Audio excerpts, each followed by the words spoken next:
un titre qui m'intrigue énormément parce que j'ai lu le premier chapitre et je le trouvais très sympa. Joyper, l'enfant du dragon Oui, fantôme. Est-ce que c'est bien? c'est trop bien. C'est vraiment genre trop bien. Franchement, tu vas adorer. Tu vas revenir, tu vas faire oh, c'est trop mignon, c'est trop bien et tout.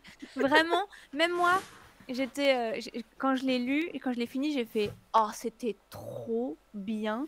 J'ai pas vu la lecture passer. Ça se lit trop bien. Tous les persos sont vachement bien. Et donc, ouais, le pitch, c'est donc Eve qui a 5 ans, qui tombe du ciel, littéralement, hein, puisqu'elle était transportée dans une sorte de sac. Elle tombe du ciel, elle est récupérée par un vieux dragon dans la forêt qui va la soigner, qui va lui apprendre à survivre. Et quand elle va avoir 10 ans, le dragon, lui qui est vieux, va mourir, malheureusement, et la laisser toute seule.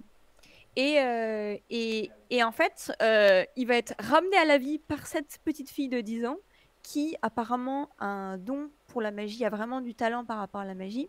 Et sous forme de ce dragon, du coup, en squelette, va la suivre puisqu'il décide de sortir de la forêt pour aller dans le village.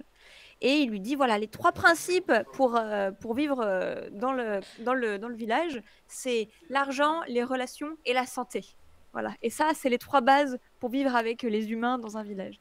Et donc, ils arrivent dans ce village-là, ils arrivent dans une auberge en plus de ça, ils trouvent du travail, et on suit leurs petites aventures, et ça se découle tout seul. C'est trop bien. C'est toujours de bonne humeur. Ils abordent des sujets, genre le deuil, par exemple, mais c'est toujours de manière très légère.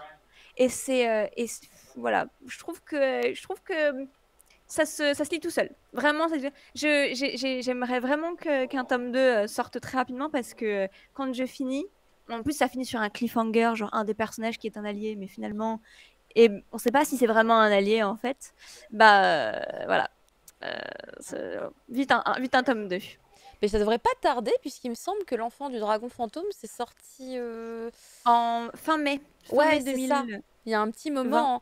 Donc mais il est pas déjà, enfin c'est fou qu'il y ait autant de temps entre les sorties des tomes. Il est pas déjà sorti, je regarde quand même un Et au petit peu. Japon, il y en a combien des tomes? Parce que là, j'avoue. Il y en a qu'un. Ah d'accord, tout s'explique, t'imagines? Non. L'enfant du dragon fantôme, dis donc. Moi, je l'avais trouvé un peu confus Ah dans bon? la narration, si je me souviens bien. J'aimais bien le début, parce que c'est la forêt où on jette les trucs, en fait. Il n'y a qu'un seul tome, hein, c'est bien ce que je dis. oui, Oui, ah oui, c'est vrai qu'elle récupère beaucoup d'ordures, dont le chapeau de sorcière. Elle récupère. Oui, oui, c'est un dragon qui vit sur un tas d'ordures, quoi. Mais sur la petite fille, elle est jetée comme une ordure, en fait, comme quelque chose qu'il faut se débarrasser. On ne sait pas pourquoi.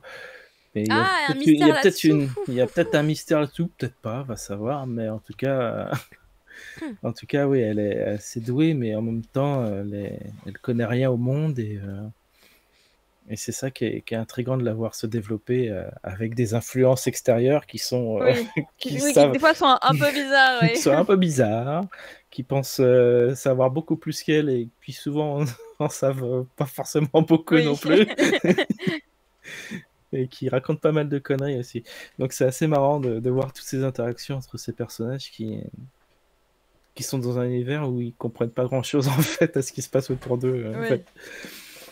Mais voilà, moi j'ai bien aimé, mais faut voir la suite quoi. Vraiment bien. Le dessin est très fouillé, Et beaucoup vous de allez détails. peut-être devoir attendre un peu effectivement, hein. Je viens de voir, et il y a qu'un tome de sortie au Japon. Il n'y a qu'un tome, hein, c'est ce que je viens de voir. Ouais. Donc effectivement, c'est normal. Ouais, faut que ça sorte au Japon avant de pouvoir sortir chez nous.